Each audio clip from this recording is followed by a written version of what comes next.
Dikisahkan, ada seorang kepala pembesar Arab, yang masyhur dengan kefasihan dalam bahasa Arabnya, yang selamat dari kekejamannya Raja Hajjaj. Hajjaj bin Yusuf As-Saqafi dilahirkan di daerah Thaif, pada tahun 41 Hijriah, 661 Masehi. Ia dibesarkan di keluarga yang baik, dari kalangan Bani Saqif.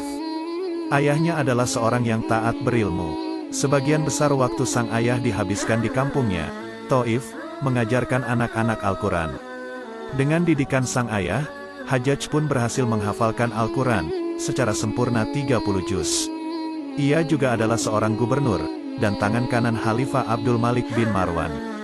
Khalifah keempat dinasti Bani Umayyah. Namun Hajjaj bin Yusuf lebih terkenal sebagai Algojo Bani Umayyah. Dengan kekuasaan yang diberikan kepadanya, Hajjaj bin Yusuf tidak segan meneror dan membunuh mereka yang tidak sejalan dengan kebijakan penguasa. Orang yang terbunuh oleh tangannya, mencapai 120.000 korban jiwa. Dan lebih dari 50.000 orang yang dipenjara. Tidak peduli sahabat Nabi, ulama, maupun rakyat jelata. Tidak harus kesalahan besar, untuk kasus ringan pun, seseorang dapat kehilangan nyawanya. Di suatu hari ada seorang pembesar Arab, yang masyhur fasihat dalam bahasa Arabnya yaitu Qobasaro. Yang duduk di sebuah kebun anggur yang hijau, bersama saudara-saudaranya.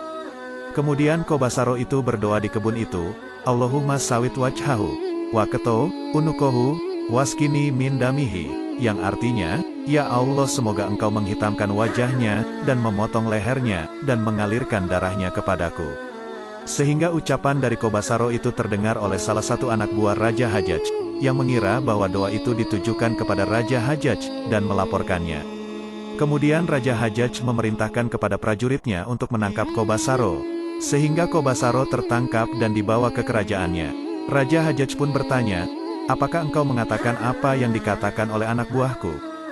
Qobasaro pun menjawab, iya benar itu, tapi doa itu kumaksudkan pada anggur yang hijau, agar cepat matang, bukan untuk ditujukan padamu. Lalu Raja Hajjaj berkata, la ahmilana alal adham. Yang dimaksud Raja Hajjaj adham itu rantai, yang artinya ikatlah dia dengan rantai. Tapi Qobasaro mengartikan adham itu dengan arti lain, yakni kuda yang hitam. Sehingga Qobasaro menjawab, mislul amir yahmilu alal adam walasyab. Yang artinya, aku akan jadi seperti seorang raja yang menaiki kuda yang kelabu. Lalu Raja Hajjaj pun marah dan berkata, wa'elaka, innahu lahadid. Yang artinya, celakalah engkau. Yang ku maksud itu besi. Qobasaro pun mengartikan hadid itu dengan kata lain, yaitu kuda yang lari dengan cepat.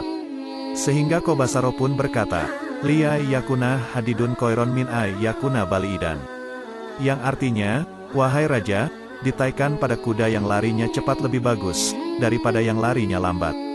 Lalu Raja Hajjaj pun semakin marah dan menyuruh prajuritnya, dan berkata, bawalah dia ke atas, dan jumurlah, supaya dia kepanasan di bawah terik matahari. Qobasaro pun berada di atas loteng, dibiarkan kepanasan di bawah terik panasnya matahari. Karena Qobasaro melihat Raja Hajjaj di bawahnya, seakan-akan dia lebih tinggi derajatnya daripada Raja Hajjaj. Lalu Qobasaro berdoa, Maha Suci Allah, yang menundukkan raja ini untukku, padahal sebelumnya aku tidak mampu untuk menguasainya. Dan kepadanyalah tempat untuk kembali. Mendengar doa itu, Raja Hajjaj pun semakin marah, dan berkata, lemparkan dia ke bawah. Sehingga Qobasaro pun dilemparkan, dan berbaring di atas tanah. Lalu Qobasaro pun berkata, dari tanahlah, aku diciptakan dan kesanalah pula, aku akan dikembalikan, dan dari sanalah aku akan dikeluarkan di waktu yang lain. Sehingga Raja Hajjaj pun merasa bingung dengan tingkah ucapannya, dan berkata, jangan-jangan, dia orang gila.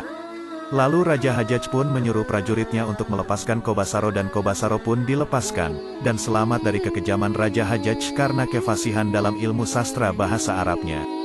Maka ada sebuah pepatah mengatakan, sesungguhnya ucapan yang fasihat itu, dapat membius hati manusia. Wallahu alam, bisawab.